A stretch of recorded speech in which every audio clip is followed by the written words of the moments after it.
বিশ্বনবী কাঁদতে কাঁদতে মাথা তুলবেন, বলবেন আল্লাহ, দুনিয়াতে সব নবীরা স্পেশাল দোয়া করেছে, আমি করি নাই, এবার আমি আমার স্পেশাল দোয়াটা করতে চাই, আপনি কবুল করবেন কিনা বলেন।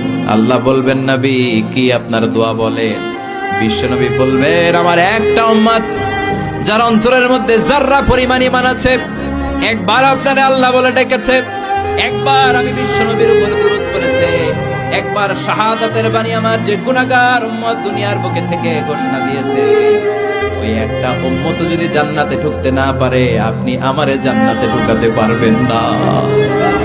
আল্লাহ বলবেন, সাল তুতা, সাল সাল তুতা, ওয়াশফা তুশাফা, শাফাত করেন নবী করেন, যার জন্য দোয়া করবেন আমি কবুল করে নেব।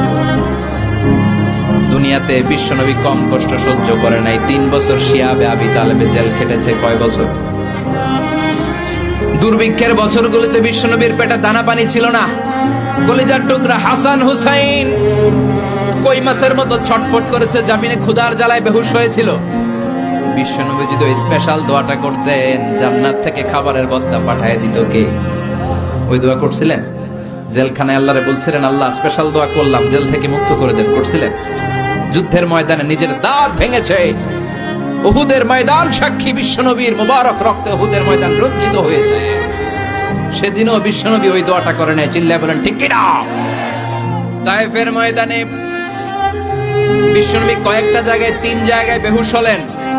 বিশ্বনবীর মুবারক দেহ বেয়ে রক্ত ঝরলো। ওই কঠিন বিপদের দিনও বিশ্বনবী এই দোয়াটা করেছেন নাকি?